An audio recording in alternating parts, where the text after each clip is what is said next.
Hello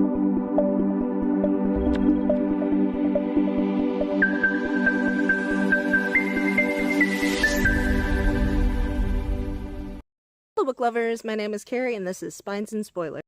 Today I kind of want to review my TBR for 2023. It's a video that I made ages ago and never ended up posting for some reason. I think it's because my life was devolving into chaos. Who can be sure? This would usually be where I discuss what I am reading and what I am drinking, but at the moment I don't have a drink. I am, however, reading Our Crooked Hearts by Melissa Albert, which is extremely interesting so far. But on to the actual point of the video, let's discuss the 23 books that I wanted to read in 2023. First, I'd like to discuss the books I've already read, and then after that I'll cover the ones that I still need to read, which there are too many of. The first book that I wanted to read in 2023, and have already been able to check off my list, is The Pallbearers Club by Paul Tremblay. I had heard a lot of really good things about this book, but everyone was kind of cryptic as to what it was about, which is fair. Basically, this guy meets a girl and is convinced that she is a vampire. He then becomes convinced that he is a vampire. And I realized recently that it has some comparisons to Vampire's Kiss, a movie with Nicolas Cage in it. If you have not seen it, you need to do yourself a favor and go do that now, because it is hilarious, absolutely hilarious. Overall, I believe I gave it 4 stars, possibly 4.5. The second book on my 2023 TBR that I have already read, that is a mouthful, is Tender as the Flesh. I have no idea how to pronounce the name of the author, so I am not going to try. I will put it on the screen. This was a rough book to get through for many, many reasons.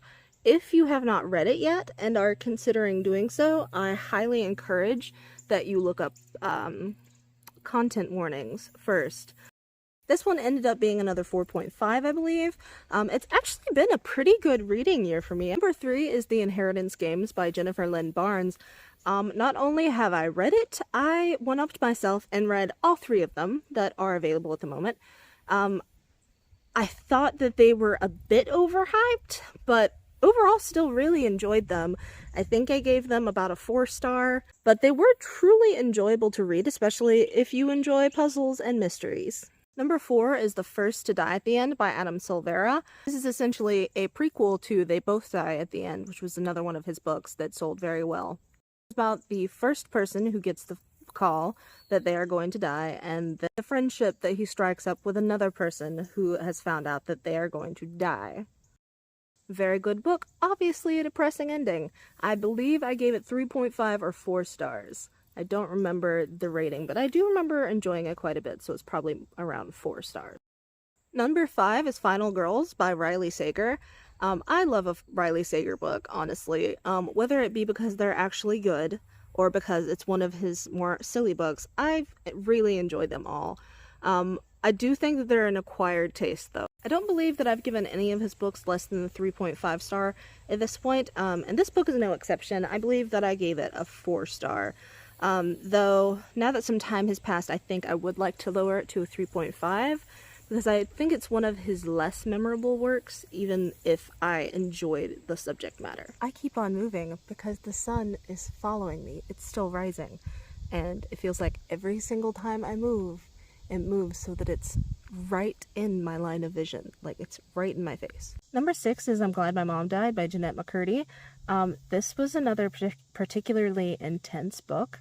I would most definitely look up triggers before reading this one.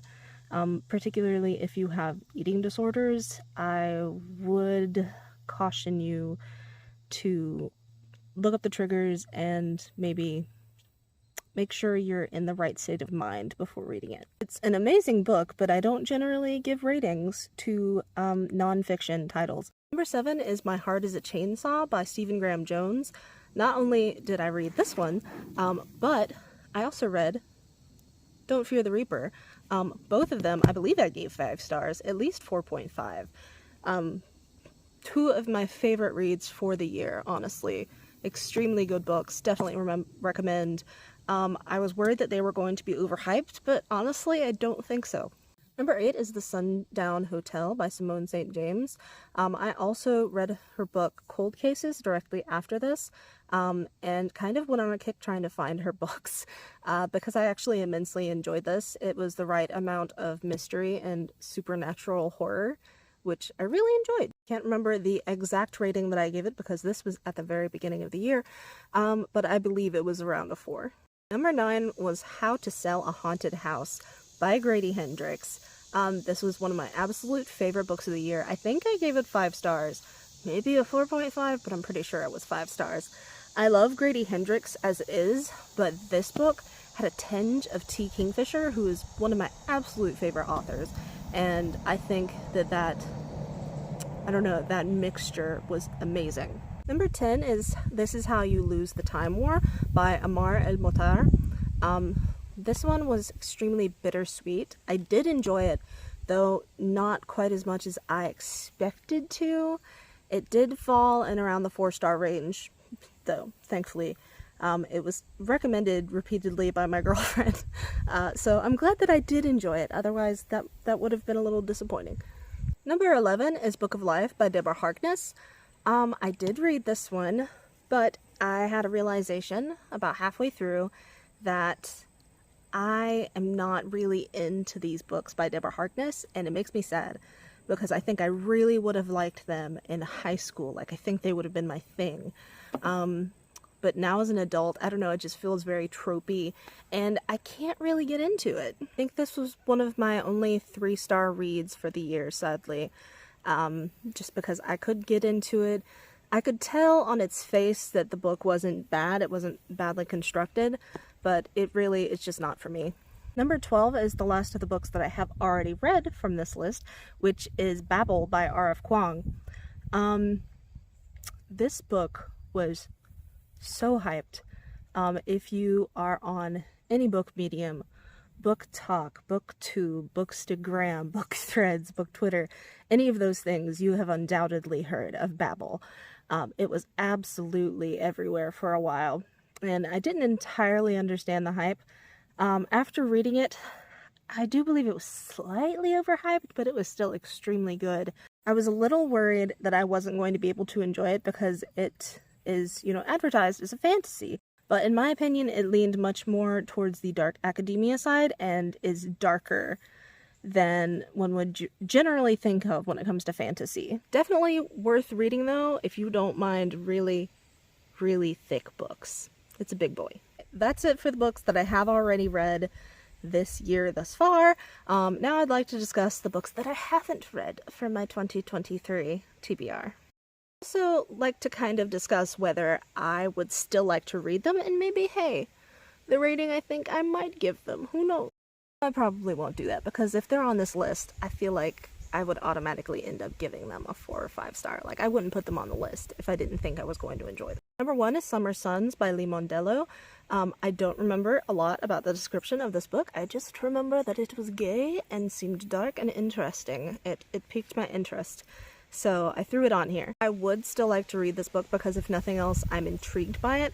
It has been extremely hyped, and I'd kind of like to see if it lives up to that. Number 2 is Catherine House by Elizabeth Thomas. I have heard this one described as a gothic thriller and also as dark academia, so I think those play right into my wheelhouse, and I think that I'm really going to enjoy this one, and I definitely still want to try and read it before the year is out.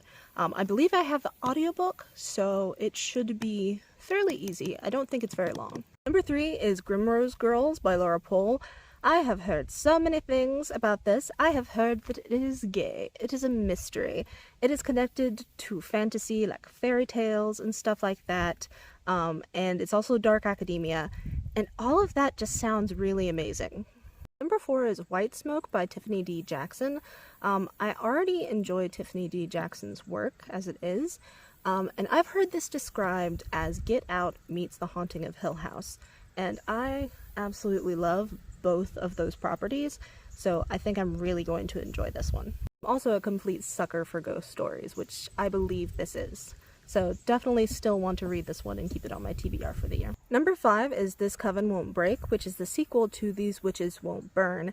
It's kind of queer witchy fantasy, which I'm completely here for. I enjoyed the first one enough that I definitely still want to read this one. Number 6 is Lakewood by Megan Giddings. From what I understand, it is about medical experimentation on black bodies, which has happened throughout medical history, unfortunately, and examining some of the atrocities that have been performed, and I assume as they're still being performed in this book. Not that they aren't still happening in modern day. It sounds like a dark, fascinating subject matter, and I would like to read it still if I can. I actually haven't been able to find a copy of it anywhere. Number 7 is Killers of a Certain Age by Deanna Raby. This is the first book that I may end up taking off my TBR. I started to read it a little while ago because I do have a copy, and it just wasn't grabbing me. I think I'm going to try again a little later in the year and see if maybe I'm in a better headspace to read that one. It sounds like something I would really enjoy though. It combines old ladies and murder and sounds so delightful. We'll have to see though. Number 8 is Hellbent by Leigh Bardugo. I don't know how I haven't read this one yet because I was so excited for it. It is the sequel to Ninth House, also by Leigh Bardugo.